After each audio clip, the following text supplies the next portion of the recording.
Welcome back, Benchwarmers. We've got something special planned today, adding to our series of interview-style episodes.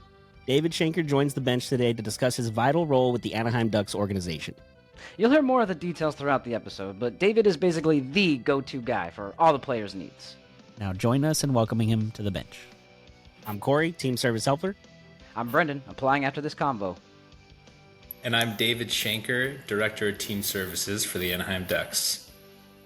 Welcome to our view from the bench. Before we get started, if you're not already, don't forget to subscribe to the channel and hit that notification bell so you never miss any one of the new episodes. Also, if you could please do us the favor, if you like what you see or hear, please don't forget to smash that like button. Smash it for us, come on, it's free. It's free for you, it's free for us. Helps out the channel more than you probably think.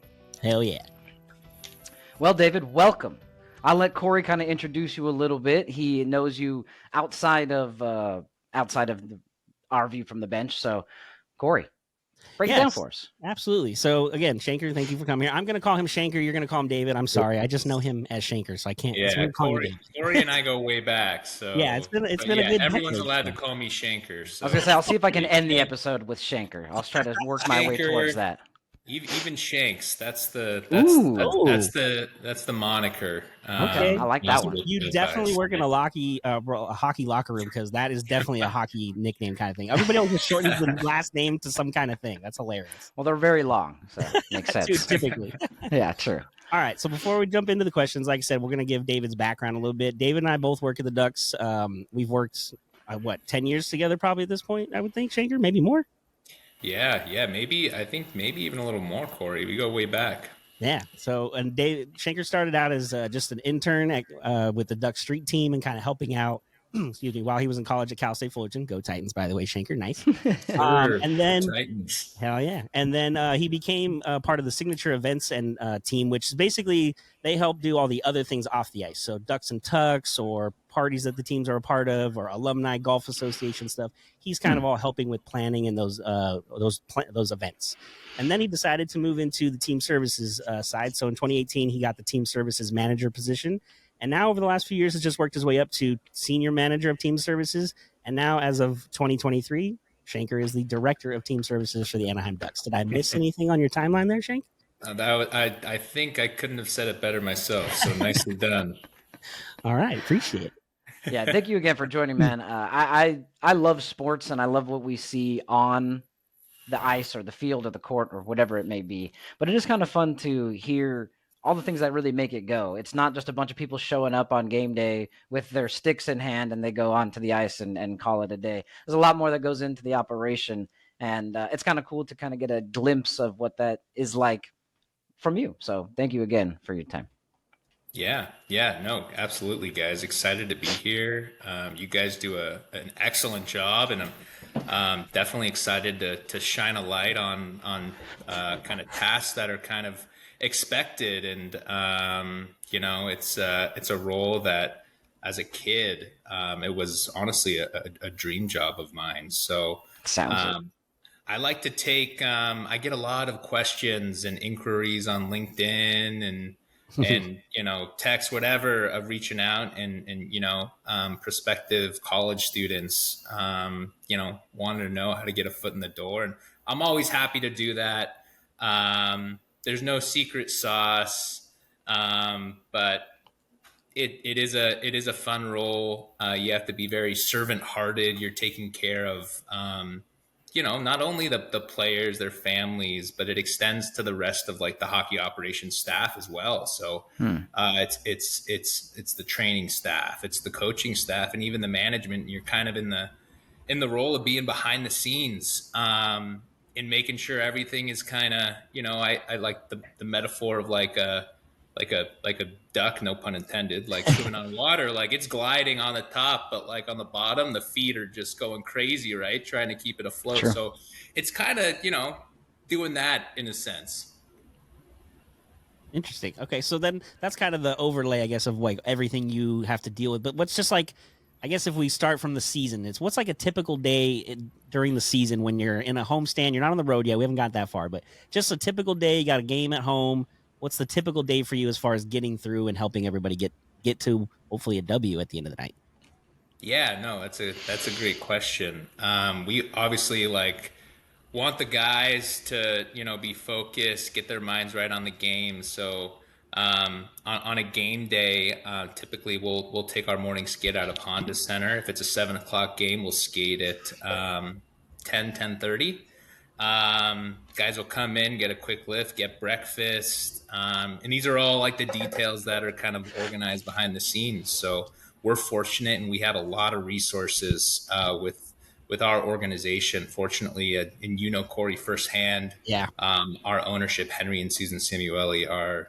I'm biased, but I'll tell you what, like they are the best owners in sports. Really, really inspiring people. So they really have bought in and give us the resources to make Orange County kind of a destination where players want to come and play. I mean, California, it's you don't have to sell it too hard, right? We all live here, we know how great it is. But they do an excellent job of giving us the resources and tools that we need. So I'll get in the morning. I'll make sure a lot of the job is just being present and taking inquiries, tickets for the families. That's a process that gets done the day of the game. So whether a guy's playing, whether they're not, tickets for players and for staff are all handled by the team services department.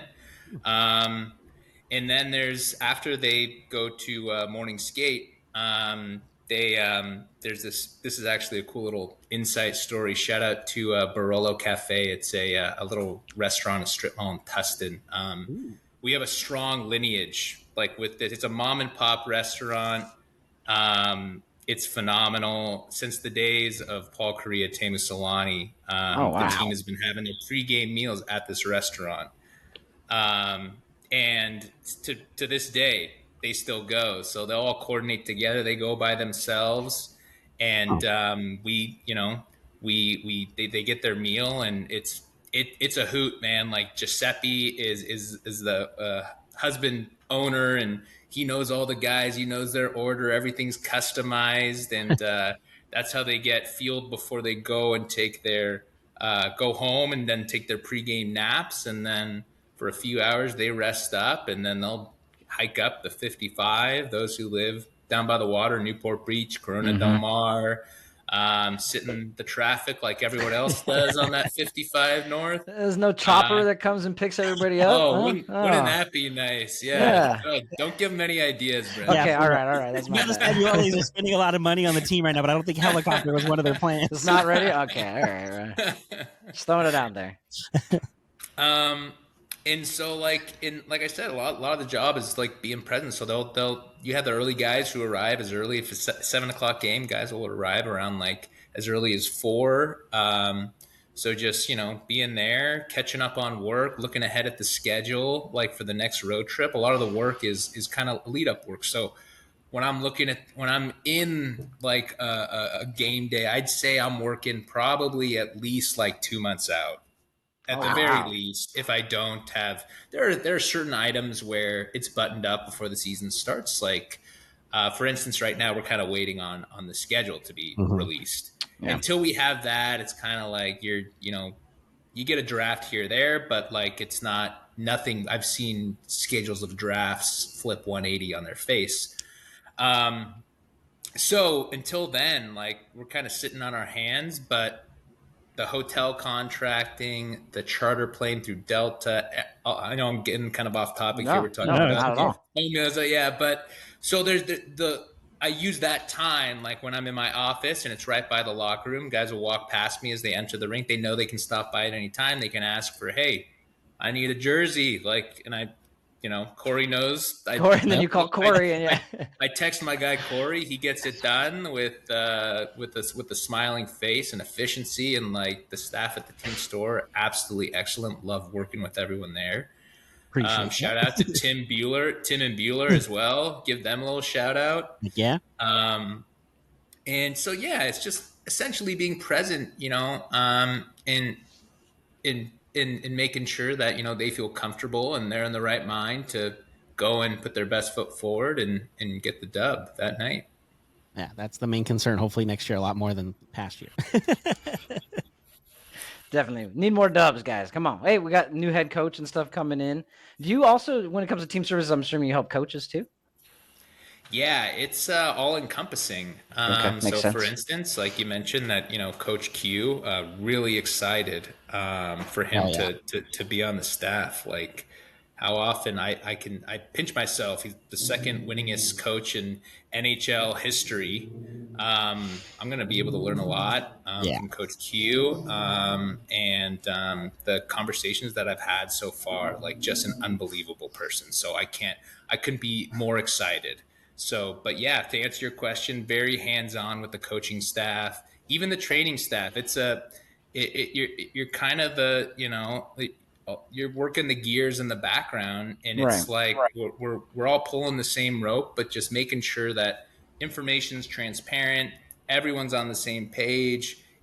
It's important that you have good relationships throughout the entire organization, because, as I mentioned, like, you got to deal with, like, not only the players and their families, but the coaching staff, to make sure that their priorities are recognized. And then, in addition to that, layering onto that is our training staff, who are critical to the operation. Oh Chad yeah. Walker's our head athletic trainer, so making sure there's the necessary items that he needs. It's scheduled appropriately. There's no conflict. So it's kind of like I think about, like, what's the best picture in my mind? It's like the Matrix, in a sense. You got Yeah. to puzzle piece everything I in was the gonna say right it's a way. lot more busy than I thought. Yeah, I mean, maybe I had it restricted in my mind to players. I didn't think about all the other people that you need to support that support said players. Like the coaches and the staff and the train. So it's actually pretty big. It keeps, I mean, and you can go down the rabbit hole even further. I mean, we have, scouts that span the globe. Wow, the scouts too. And Okay. the scouts are very self-sufficient. Scouts are great. They're some of the most hardest working people in the organization. Like, shout out to our pro and amateur scouting staffs, like, really incredible. And they're just the best human beings. Everyone's an amazing human being. That's probably my favorite part of my job, is just the people that I'm blessed to work with. But, like, the scouts, like, love them, and typically we'll have meetings. They're coming in and making sure they're all set and good to go. And so it's a global enterprise. It's See it's that. pretty interesting. A lot Okay, bigger so than I then thought. kind of going into the scout part of it. So as far as like getting new players, like we're gonna have a draft here, and I think next week you guys are gonna have a couple new guys coming into the organization. I'm assuming there'll be some kind of bringing them in and all meeting each other, meeting higher ups, and obviously you'll be a part of that and helping them adapt. But what, like, is there anything specific, or how involved are you with, like, I guess their transition to, or even if a traded player to a new town like Chris Kreider that we just had recently traded? Yeah, no, it's very hands on. I think first impressions are critical, and as in team services, like, we're that first impression, so it's really important. So whether they're getting drafted, like you mentioned, we had the draft last week, so, like, there's a lot of moving parts with the whole decentralized draft. Not to get into the weeds here, but this year it's like every club is having their headquarters in their respective cities, but there's still a draft in LA. I'll be at the draft in LA. I'll be welcoming whoever we draft with our current 10th overall pick, with our director of player development, Jim Johnson, um, and welcoming them, and to the organization, and getting them all squared away, because once they're drafted on that Friday night, our development camp actually starts on Monday for a few Oh, days. So Wow. you hit the ground running. We're bringing in, not only we have 10 draft picks in this upcoming draft, but we have prospects that are playing junior in college, additional players that we're inviting that our scouts have looked at and identified and want to see. So they're all coming in. We'll have plus or minus 30 guys coming to Oh this wow. camp. So um, there's always something. The hockey schedule seems to be getting, like, we just last night? I don't even know. 2 nights nights Two ago? nights ago, we saw the Stanley Cup being raised, and then, like, not more than a week and a half, we got the drafts, and then with the camps, and other teams do the camps. So very hands on in that respect, and it's valuable, because and it's again, like, beyond the people, it's another part of my favorite part of this job, is that you get to see the progression of an 18-year-old to to now, like there's been for us, there's been a lot of success stories. So you get to see them as, very green coming in, to, established NHL players. So that's really rewarding, and being a resource for them through little things, right? Like they've, they've been playing hockey for a long time. They have, experience with their billet families and college, but like there's still a lot of like development as people. And I feel like I have like a tiny like pie piece in that to like, develop them as like just being good humans. And Yeah. and it helps, with, like I mentioned, ownership with Henry and Susan and our executive staff. Like we're fortunate to work with really a lot of just excellent people. I did want to get, so like in beyond the draft picks, Chris Kreider, like you mentioned, all the free agents, like that's a first, that's a first impression that, Mhm. the team handles as well. And, making sure that, the moving of items, like following all the CBA regulations, like that all, kind of the footwork there is done through my group as well. So it's, I, it's exciting. I know you said you have a small piece of their development, and it's probably smaller than maybe their on ice development with a coach or something like that. But I think you might be surprised at maybe how important you are, because you're probably older than some of the draft picks, or a lot of the draft picks. So you have just some wisdom there. But you also have worked with veterans. You know what their schedules are like. You know what works well for people to, that grows into success. You know what maybe people should stray away from. So I think you probably subconsciously kind of help them a lot more just by keeping them maybe on a path with, hey, can I get this? I really don't know if that's the best idea. How about we try it this way instead? So I think you should give yourself a little bit more credit. Although the Hey, slice might be small, I think it's bigger than you think. I appreciate that. Can you be my hype man, Yeah, Brendan? bro, whatever. You got it, man. That was excellent. Thank you. I appreciate that. I genuinely mean it. So again, you're super involved. It sounds like, and even more involved than I had initially thought. So, even being able to talk to these guys on a daily basis, they probably see you, especially like I said, the super young guys, the guys that are just getting drafted. They're probably looking up to you, Ted. Thank you. Okay, so we talked about players and seeing them grow as humans, but is there anything like the family? Like if a player gets called up, it's his first NHL game. He comes up from San Diego. I'm assuming the team reaches out to the family and like, hey, we'd like, he's going to play. Would you like to come? I assume that's partially something you deal with as well. Yeah, it's the first, especially, like you don't get a second chance at those. So along with first impressions, like those are very important. I mean, you see it, as a fan when, guy goes bucketless for the warm up, right? Like Mm-hmm. I think the hockey culture like recognizes that, and it's a big deal. So um, when someone's playing their first NHL game, typically on the home or road, like it's coordination of the parents, getting them to the game, getting them all dialed in, getting them a jersey, and really making them feel special. We do a really good job of trying to. I think we do a good job of making that first experience as memorable as possible. And we've been so fortunate to have a lot of firsts that have like stuck around for True. thinking of a few like Leo Carlson, Olin Zellweger, Cutter Goche. Like these are guys that had their debuts and their parents were there. And it's always nice, at the end of the day, just to see their smiles. We do, we'll take them down to the locker room after. We'll get a photo. Like That's awesome. and then we'll get the photo, get the game sheet, get a game puck. We'll get it framed. We'll send it to him as a memento, just Dang, you because guys go it's all out. That's awesome. it's the little things, and it's important. It's a giant milestone. Like Mm-hmm. Yeah, so, it's critical, especially for the family. I love interacting with the families before, just because like that's like that's a moment as a parent you just like you dream of, right? Oh, So Yeah, like, I don't 100%. remember who it was. We had somebody make their debut maybe in February or March, and the family, the mom, the dad, and I think the brother and sister came to the store, and they were at the registers at the press, and they were asking like, "Hey, we'd like to get a jersey customized. We'd like to get our son's name. He's playing today." And I was like, "Oh, we already have jerseys for you guys." And they were like, "What?" And I'm like, "Yeah." I'm like, "They're over there." And they pulled them, and you guys had already ordered them one for the mom and the dad, and the mom started crying because she was so oh, excited and happy that she couldn't believe it was already done for her. So then we just got the brother and sister a jersey of them, their own made, but the mom and dad already had one ready to go.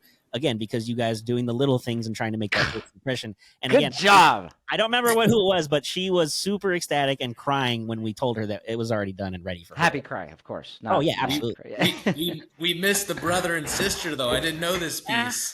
There's Way to always go. room to improve. As long as you get the mom and dad, I think that's the biggest concern. They're the ones True. that took them to the rink all those years and spent all the time and money. So those are the ones you need to worry about first. But we took care of them as well, so no worries. This is true. I know you did. I know you did. Hell yeah, That's we really always cool. do. Well, I mean, you take care of them, and you briefly mentioned it, but a lot of what you talked about was, kind of what it's like to have someone start at home. Is any of this different, or even kind of a game day? You kind of walk through a game day. Is any of that different for away games? And I'm not talking about LA away. I'm talking about like away. Let's say you're Winnipeg. playing in Winnipeg or Toronto or something like Tampa. Anything different about that, or is it kind of a similar pace? I mean, it depends, right? It's a fluid situation. The comforts of your own home, you're controlling everything. I don't have a Corey and a Tampa and a Winnipeg that I can like lean Yeah, on. true. So, Hey, if you want to bring me on the trip and then you just send me to a team store with a jersey, I can make it for you. I like it. I like it. We may have to think about that one more. But like it's the nature of the business where like dominoes fall, where like this kid woke up in the morning and he doesn't know, we don't know, he doesn't know he's making his debut. And then, whatever happens, now he's getting the call. And it's like sometimes like it's last minute and we're on the road and there's nothing we can do about it. But we certainly try our best just because, it's like I said, it's a critical piece. But like I said, the first impressions are absolutely critical, and whether or not his parents are there, like you try to help the player, like kind of roll into the situation and the NHL routine as best as possible because he's coming in blind, right? Especially on the And road. then Yeah. yeah, no, it's I mean, coming from buses and flying commercial, and then you're just like, oh, here's a team charter, like I don't know what to do, so Got all this it's room. Don't sit in certain players, yeah, assigned seats if there's, all the room is for the vets, so Oh, all okay. the So this is my space. there's still more room. There's still more room, but yeah, that's another great thing about the culture of hockey. Like it's just the respect level, right? So like a guy coming in kind of innately knows in a sense. But yeah, on the road, I mean, it's still we do our best. There's been a lot of success stories, but there have been like the stories where like parents can't make it, but we'll get them later. We'll bring them home. We're fortunate that we live in Southern California, where it's like it's a vacation for anyone to visit and watch True. their True. son play. So like whether it's their debut, like we take care of our family here, and we're very proud of it. So at worst, then what you're saying is, if it's kind of super difficult, last second, the worst case scenario is you're definitely taking care of them their first home game back. Yeah. Gotcha. Yeah, well, we're gonna make them feel welcome to the family because that's what they are. They're part of the family. Awesome. As I always say when we hire new staff, welcome to the team. We are not on the ice, but we are all a part of the organization, a part of the team that makes it go. So welcome to the team is my slogan I like to go with. So Certainly. So you mentioned on the road it's a little harder for the players as far as like their first game and stuff. But is there any memorable road trips or traveling that you've had so far where like it was just one of those days where everything went wrong and you had to figure out a way to get through it, or is there a day where a trip Everything was like went right. awesome and it was like the greatest, easiest road trip of all time? Is there any like things that come to mind? Yeah, no, that's a great question. This job, you're relying on so many partners to carry out like what you hope you want to get carried out, but unfortunately there are variables that are just out of your control. So as much as I want everything to go perfectly, sometimes there's a mechanical on a plane, sometimes there's I remember there was a game, I want to say 2 years ago, we were playing Columbus. There was a power outage, and it affected the building, the rink, and our hotel. The water shut off the Oh, hotel. They were going to have to cancel the game. So it's just like thinking on your feet, being ready for those kind of situations is important. I think one not fun story, but one that sticks out was not this past year, the season before.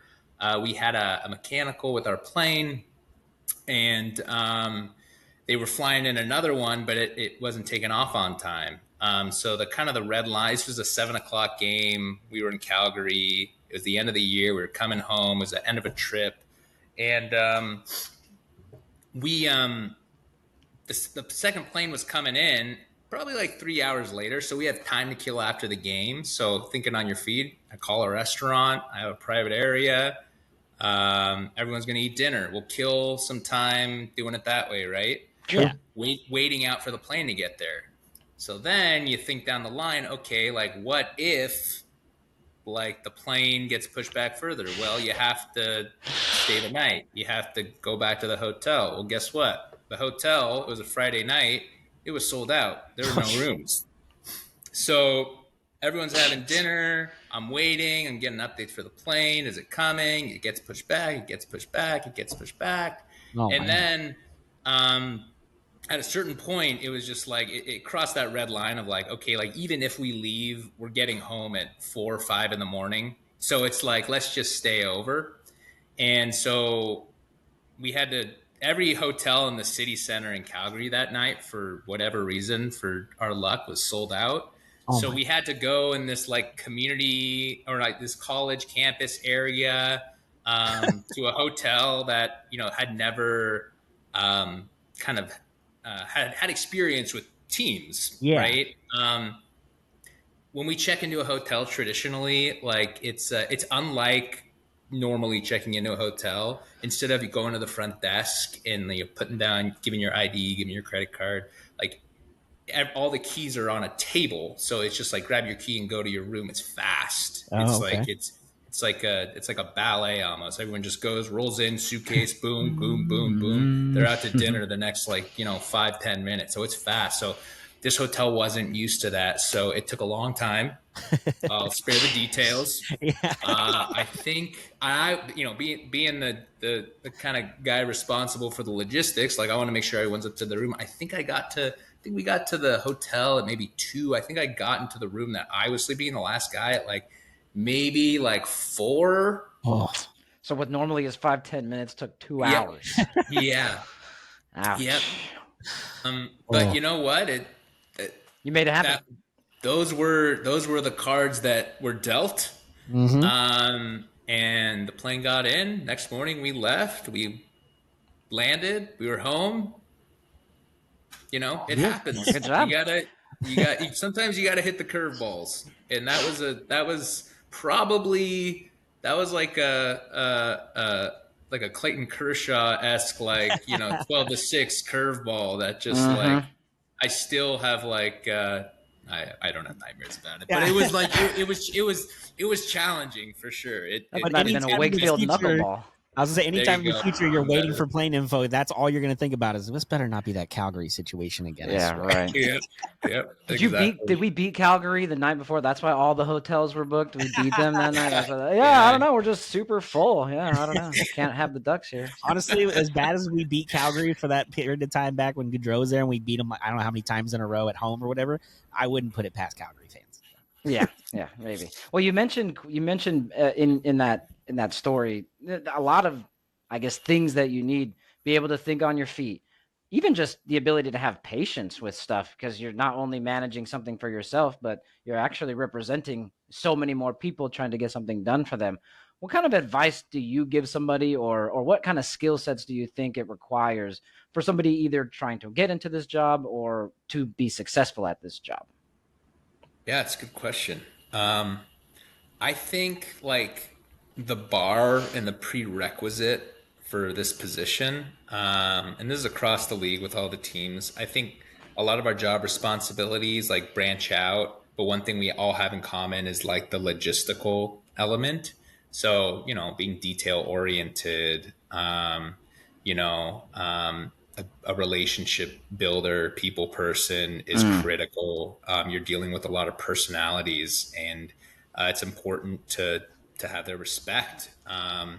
So it's thinking on your feet, detail orientedness, being able to build strong, genuine relationships.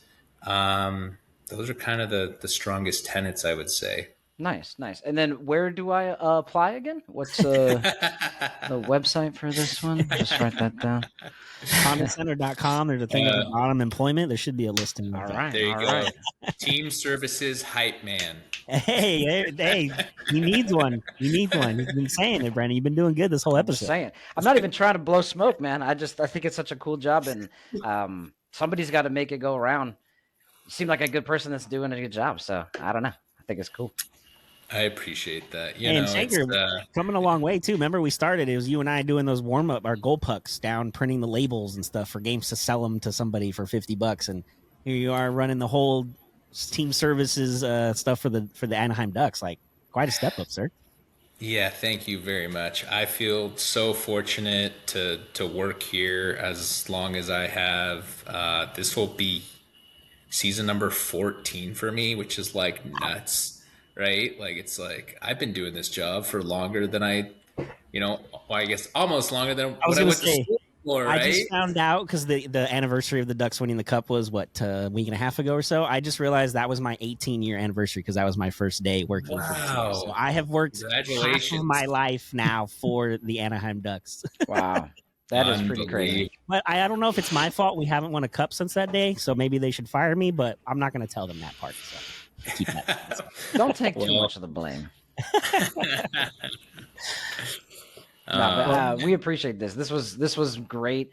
Before we wrap up, is there anything that you'd like to say? Any shout outs you'd like, or anything like that? I just want to give you time to say. I don't know if you have like a channel or your own Instagram that you would promote. But no, so like I'm like in the shadows, like just like the job, like no news is good news. Perfect. But yeah, guys, it was an absolute pleasure being on. We learned a lot. Commend you both, especially Corey. Like you mentioned, we go way back. So to sit here and look back to where we started from is very cool, and you're crushing it. And I love to see the success of the show. And I feel very fortunate to be invited as a guest. So thank you. Oh, no. Well, thank you. I appreciate all those kind words, Schenker. But yeah, again, appreciate you and thank you for all the help and things we've worked over together the last few years, and especially coming on here and doing this. I know this isn't everybody's priority, but Brent and I are trying to do something a little different here. And I think taking advantage of being in the organization myself and trying to, get different aspects of how we do things and how the organization works and runs, especially hopefully as we continue to ascend into hopefully Stanley Cup contention here shortly. So. Without a doubt, the grass is only greener. Greener. And once all the construction is done, it's pretty outside the building. We'll be good inside the building, and it'll just be awesome. An OC vibe. That's the plan in my head, at least. It's a good plan. It's going all according to plan. We're on the up and up. Everyone, buy now, because it's only buy now while it's cheaper. It's only going like this. I like it. Well, again, appreciate you coming on. Thank you as always for sending some RV from the bench. But let us know down in the comments. What do you think of David's job? I think it's freaking cool. Again, I'm applying pretty much after this. So, and does anybody out there have any other fun jobs in sports and you want to come on and chat with us here as well, like Schenker did today? Let us know on Twitter, Instagram at RViewFTB. Again, well, thank you as always for seeing these from RV from the bench. I'm Brendan. I'm Corey. Like we always say, enjoy the sports until we talk again. Peace. Thanks, fellas.